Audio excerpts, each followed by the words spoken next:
क्या आप यूपीएससी की तैयारी हिंदी मीडियम से कर रहे हैं लेकिन the Hindu in Hindi search कर कर के परेशान हो गए हैं?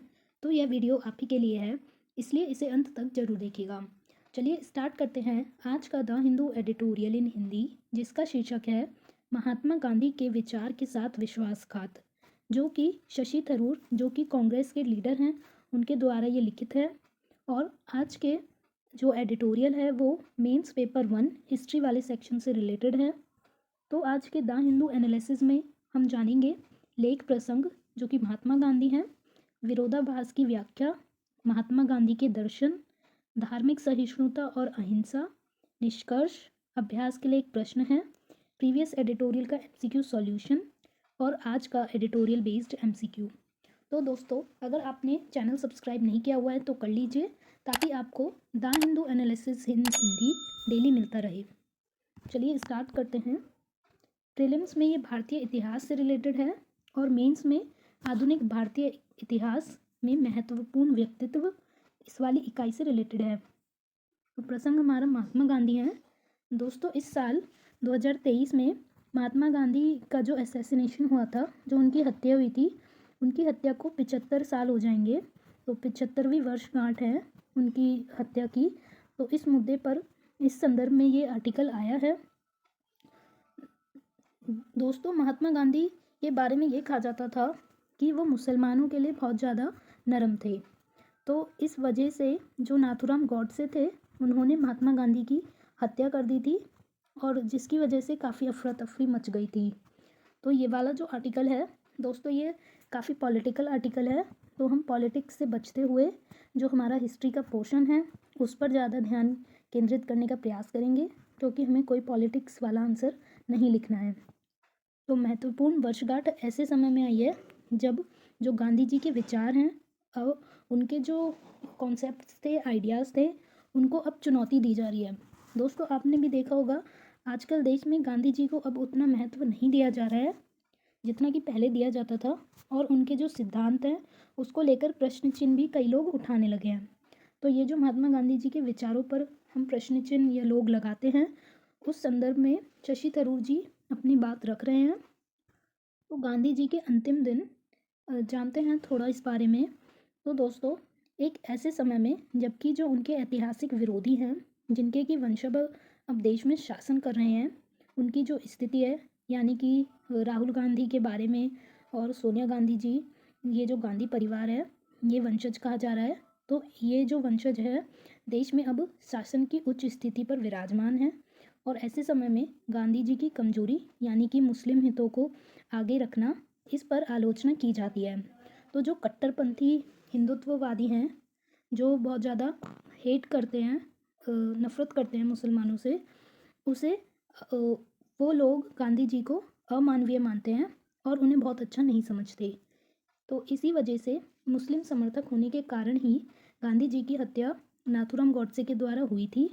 और जो गांधी जी थे वो जो नया भारत था, नया जो भारत मतलब जो दो टुकड़े हुए थे भारत के, उसमें से काफ़ी ज़्यादा संपत्ति पाकिस्तान को देना चाहते थे। और इस वजह से उन्होंने उपवास भी किया था और काफ़ी ज़्यादा इस पर लड़ाई भी हुई, क्योंकि गांधी जी ने काफ़ी ज़्यादा रुपए जो हैं पाकिस्तान को दिए थे।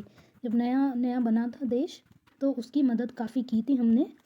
तो इस वजह से नाथूराम गॉडसे जो थे, उन्हें बिल्कुल अच्छा नहीं लगा कि इतना ज़्यादा उन्हें क्यों सपोर्ट किया जा रहा है, और उन्हें उनकी हत्या कर दी गई थी। तो गांधी जी जो है वो अपने बाकी के बचे हुए जो साल, जो ज़िंदगी है, वो पाकिस्तान में भी बिताना चाहते थे। तो संक्षेप में हम कह सकते हैं कि गांधी जी आदर्शवादी, विचित्र और दृढ़ निश्चयी एक ऐसे व्यक्ति थे जिन्होंने कि अन्य ढोल वादक की ताल का जवाब नहीं दिया, लेकिन हर किसी को अपनी धुन पर चलने के लिए मजबूर किया। आप अपने जो निष्कर्ष डालते हैं आंसर, उसमें ये लाइन भी डाल सकते हैं। ये थोड़ी क्रिएटिव सी लाइन है, आप इनका प्रयोग कर सकते हैं। तो विरोधाभास की व्याख्या देखते हैं। विरोधाभास हिंदुत्व से प्रेरित केंद्र सरकार के रवैये में परिलक्षित होता है। तो दोस्तों, यहाँ पे थोड़ा पॉलिटिक्स का मामला आ जाता है, लेकिन हम ज़्यादा इस पर डिस्कस नहीं करेंगे।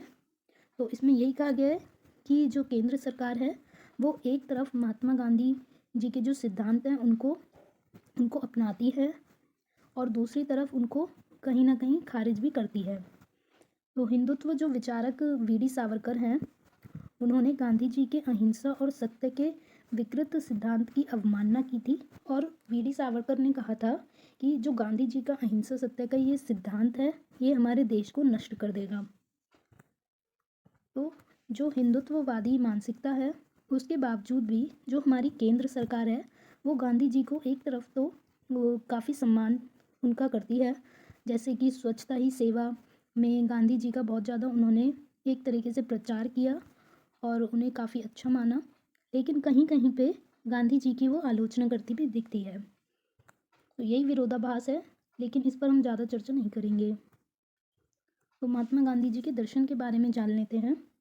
जो गांधी जी का दर्शन था वो अद्वैत वेदांत था। तो अद्वैत वेदांत क्या होता है? यह एक समावेशी सार्वभौमिक धर्म है जिसका उन्होंने प्रचार किया था। और जो गांधी जी थे वो हिंदू धर्म को एक ऐसे धर्म के रूप में देखते थे जिसमें कि सभी धर्मों को समाहित करने की शक्ति होगी और सभी धर्मों का सम्मान होगा।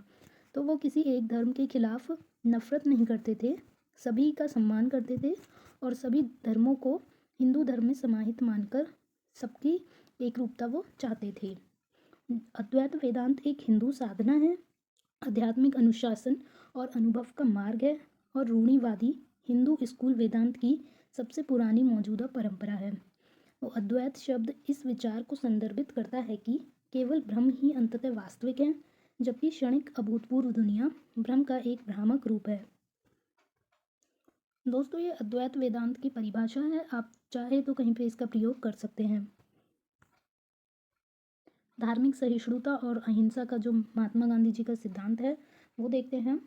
गांधी जी अहिंसा और सत्य के सिद्धांतों से काफ़ी ज़्यादा प्रभावित थे और उन्होंने ये जो सिद्धांत थे ये हमारे राष्ट्रीय आंदोलनों में भी काफ़ी ज़्यादा प्रयोग इसका किया था। तो जो उनका सांस्कृतिक विश्वास था या जो उनका दर्शन था वो इस तरीके का था कि एक तरफ वो कहते थे कि रघुपति राघव राजा राम, तो दूसरी तरफ कहते हैं कि ईश्वर अल्लाह तेरो नाम। तो ये जो उनका दर्शन था ना, जहाँ पे रघुपति राघव भी आ गया और ईश्वर अल्लाह दोनों आ गए, तो उनका यही दर्शन था कि वो सभी धर्मों को एक समान मानते थे और सबका सम्मान करते थे। और इसी वजह से कुछ लोग उनसे नाराज़ थे और उनकी हत्या हुई। तो यह जो प्रथा थी कि सभी मनुष्यों में वो एकता देखते थे और उनके जो विश्वास था वो सभी धर्मों के सम्मान में था। तो इस तरह का व्यवहार जो था वो हर हिंदू को पसंद नहीं आया था। जैसे कि वीर सावरकर जो थे, तो वीर सावरकर जो हिंदुत्व है वो गांधी जी के हिंदुत्व से अलग है। जो गांधी जी का हिंदुत्व है वो सभी धर्मों को समान रूप से एक मानता है, लेकिन जो वीर सावरकर का हिंदुत्व है वो गांधी जी से अलग है, क्योंकि वो कट्टरपंथी हिंदुत्व है और वो दूसरे धर्मों के प्रति उतना संवेदनशील नहीं है। तो इस तरह का व्यवहार हर हिंदू को पसंद नहीं आया। गांधी जी का हिंदू धर्म और सावरकर का हिंदुत्व में हिंदू धर्म में विषमता बनाम एकरूपता के बीच चल रही बहस के भीतर रखा है। यह इंगित करता है कि गांधी जी की जो प्रतिक्रिया थी वो समावेशी और नैतिक थी, लेकिन जो वीर सावरकर का जो आदर्श था, जो हिंदू धर्म का उनका अपने दर्शन था, वो राजनीतिकरण में था, जिसमें कि बहुसंख्यक पंथ के रूप में हमें वो दिखता है।